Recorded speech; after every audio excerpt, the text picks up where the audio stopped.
You are my love life chapter 44। मैं तुम्हें कहीं का नहीं छोड़ूंगा। अब आगे। दूसरी तरफ दीक्षित एंटरप्राइजेज में तन्वी का आज पहला दिन था। जब तन्वी निखिल के साथ दीक्षित एंटरप्राइज के ऑफिस पहुंची तो सब लोग तन्वी को अजीब नज़रों से देख रहे थे, क्योंकि सिया के अलावा निखिल के साथ कभी कोई लड़की आज तक ऑफिस नहीं आई थी। ऑफिस के सब लोग जानते थे सिया निखिल की बहन है, लेकिन आज निखिल के साथ सिया नहीं बल्कि कोई और लड़की थी। ये सब सोच ही रहे थे, ये लड़की कौन है जो उनके बॉस के साथ आज ऑफिस आई है। सबने निखिल के सामने सर झुकाकर ग्रीट किया। निखिल ने सबको सिर हिलाकर विश किया और पूरे ऑफिस को एक साथ इकट्ठा होने का ऑर्डर देते हुए कहा, आज मुझे एक ज़रूरी अनाउंसमेंट करनी है। सब लोग मुझे 5 मिनट के अंदर यहीं पर मिले। सब डिपार्टमेंट को ऑर्डर दे दिया जाए, कोई भी छूटना नहीं चाहिए। उनके लिए इतना बोलकर तन्वी को अपने साथ अपने ऑफिस में लेकर चला गया। उन दोनों जाने के बाद ऑफिस के स्टाफ आपस में बातें करने लगे। एक लड़के ने दूसरे लड़के को कहा, बॉस के साथ जो लड़की आई है वो कौन है? देखने से तो पता चलता है बॉस के बहुत करीबी है और देखने में भी बहुत सुंदर है। क्या ये हमारी होने वाली नई मैडम है?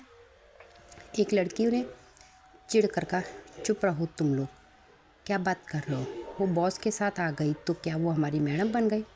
तुम लोग कुछ भी बोलते हो, जाओ अपना काम करो। बॉस ने क्या बोला है सबको इन्फॉर्म करो और ग्राउंड फ्लोर पर आने को बोल दो। सब लोग अपने अपने काम पर चले गए। निखिल ने तन्वी को अपने कैबिन के अंदर बुलाया और कहा, आओ तन्वी, ये मेरा कैबिन है। अगर कभी भी तुम्हें किसी चीज़ की ज़रूरत पड़े तो तुम यहाँ कभी भी आ सकती हो। तन्वी अंदर आई और उसने एक नज़र ऑफिस को देखा। निखिल का ऑफिस बहुत ही सुंदर तरीके से सजा हुआ था। तन्वी ने कहा, वाह, आपकी कैबिन की डेकोरेशन तो बहुत कमाल की है।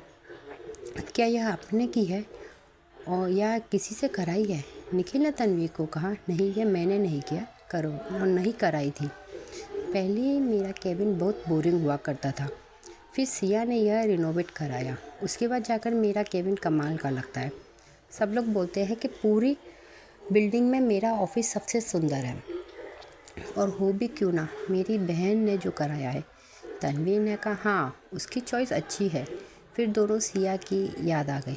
तन्वी ने उदास होकर कहा, कब तक वो हमसे नाराज़ रहेगी? उससे बातें किए बिना हमारा दिल नहीं लग रहा। निखिल ने कहा, पता नहीं तन्वी यार, जब भी वो कभी नाराज़ होती है तो हफ्ते हफ्ते मुझसे बात नहीं करती थी। मुझे बहुत परेशान करने के बाद भी मुझसे बात नहीं करना स्टार्ट नहीं करती थी। इस बार घर से ही चली गई। हम उसे कैसे मनाएं? ना ही वो हमारा फ़ोन उठाती है, ना ही मैसेज का रिप्लाई करती है।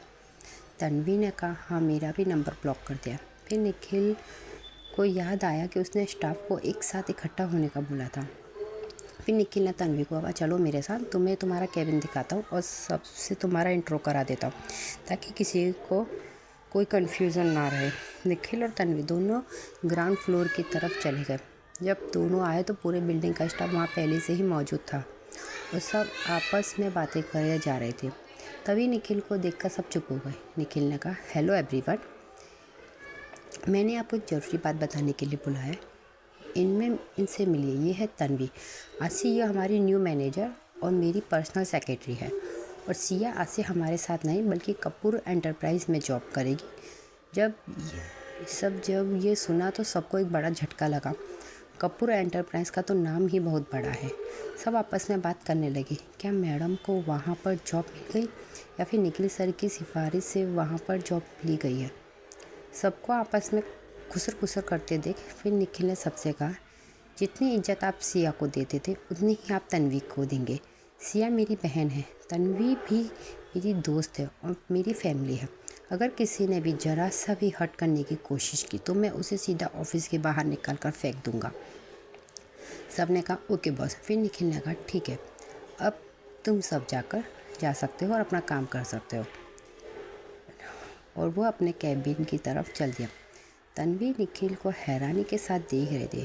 उसे सबके सामने तन्वी को अपनी फैमिली कहा। ये बात तन्वी के दिल को छू गई। निखिल ने कहा, तन्वी, मैं तुम्हें तुम्हारा कैबिन दिखा देता हूँ, चलो मेरे साथ। तन्वी और निखिल की तरफ चले गए। पहले सिया का केबिन हुआ करता था। निखिल ने सिया के केबिन के अंदर आते हुए कहा, पहले ये सिया का यूज़ करती थी इस केबिन को, लेकिन आज से तुम इसको यूज़ करना, और यहाँ पर सिया के कुछ सामान है तो उन्हें एक साइड में रख देना, बाद में उसे हम ये सारा सामान कपूर एंटरप्राइज में भेज देंगे। दूसरी तरफ जेट के अंदर सिया कुणाल के कंधे पर सिर रखकर सो रही थी। वो नींद में इस कदर खोई हुई थी कि उसे कोई सूध बूझ नहीं रही वो कहाँ है और क्या कर रही है। उसने कुणाल को कमर से हक किया था और उसके सीने पर सर लगाकर सो गए। कुणाल ने सिया को खुद से चिपका देखा तो उसे अजीब सी खुशी महसूस हुई।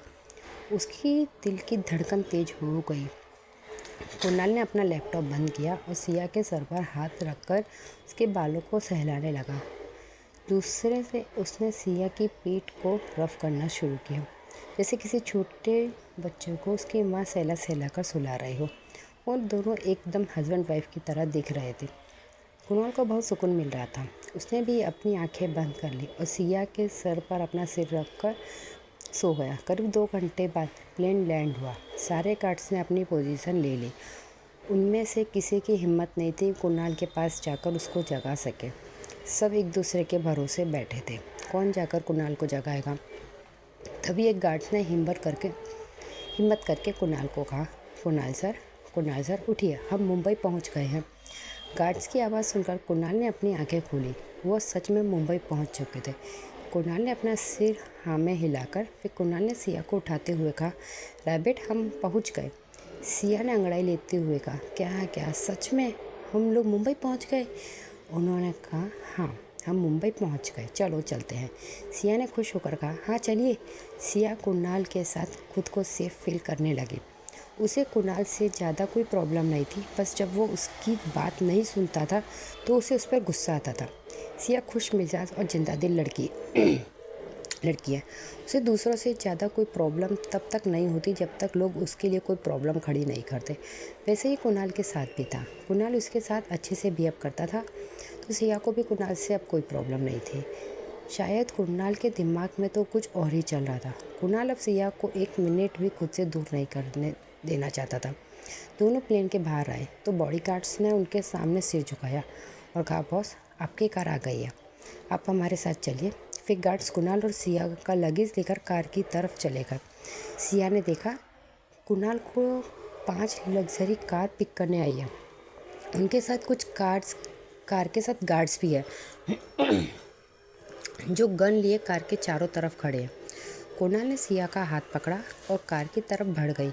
उसने एक फरारी के पास जाकर सिया से कहा, सिया तुम अंदर बैठो, 2 मिनट में मैं आता हूँ। कुणाल ने सिया को कार में बिठा दिया और खुद एक कोने में जाकर मिराज को कॉल करने लगा। कुणाल ने मिराज को फ़ोन किया और कहा, उन लोगों को पता नहीं चलना चाहिए कि मैं मुंबई में हूँ, क्योंकि मेरे साथ सिया भी मुंबई आई है और मैं नहीं चाहता उसको ज़रा भी भनक लगे कि यहाँ किस काम से आया हो।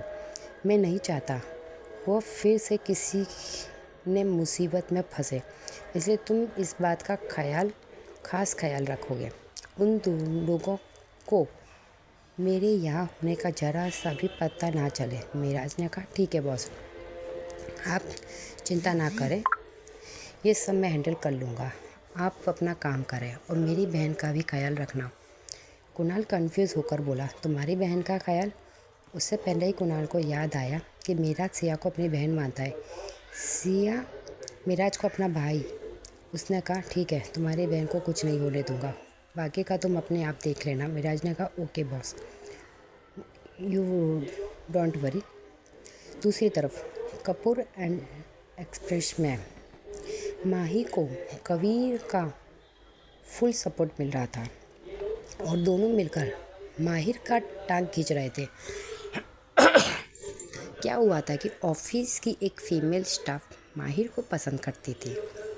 उसने आज माहिर को सबके सामने प्रपोज कर दिया, लेकिन माहिर उस लड़की को ज़रा भी पसंद नहीं करता, इसलिए उसने उस लड़की को मना कर दिया।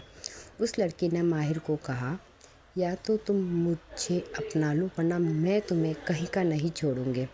उस लड़की की बात सुनकर माहिर घबरा गया। उसने कहा, देखो मैं तुम्हें पसंद नहीं करता और ना ही तुम्हें प्यार करता हूँ, तुम ज़बरदस्ती मेरे गले क्यों पड़ रही हो? उस लड़की ने कहा, मैं आपको बहुत प्यार करती हूँ और आपसे शादी करना चाहती हूँ। इस पर कबीर ने कहा, रुक जा मोटी, मेरा ही भाई मिला तुझे शादी करने के लिए। अपनी शक्ल देखी आईने में, कब आई बड़ी मेरे भाई से शादी करने वाली। तभी माही को एक आइडिया आया। उसने उस लड़की से कहा, क्या बकवास कर रही है? आप मेरे मंगेतर से कैसे ही सामने फ्लर्ट कर रही हो? आपको शर्म नहीं आती? माही की बात सुनकर कबीर और माहिर को दोनों को शौक हो गए और साथ ही साथ वो लड़की और सारा स्टाफ भी। माही ने कबीर को कहा, कबीर भैया ज़रा आप इस लड़कियों को बताइए मैं कौन हूँ। कबीर ने माही की बात को सही बताते हुए कहा, हाँ भाभी, मैं अभी आपको सबको बताता हूँ। आप मेरी होने वाली भाभी है। सब लोग हैरानी से कबीर, माही और माहिर की तरफ देख रहे थे। माही ने नौटंकी जारी रखते हुए माहिर से कहा, बेबी चलो यहाँ से, वरना मेरा किसी पर हाथ उठ जाएगा। मैं नहीं चाहती कि मेरे अलावा तुम्हें घूर घूर कर कोई और देखे।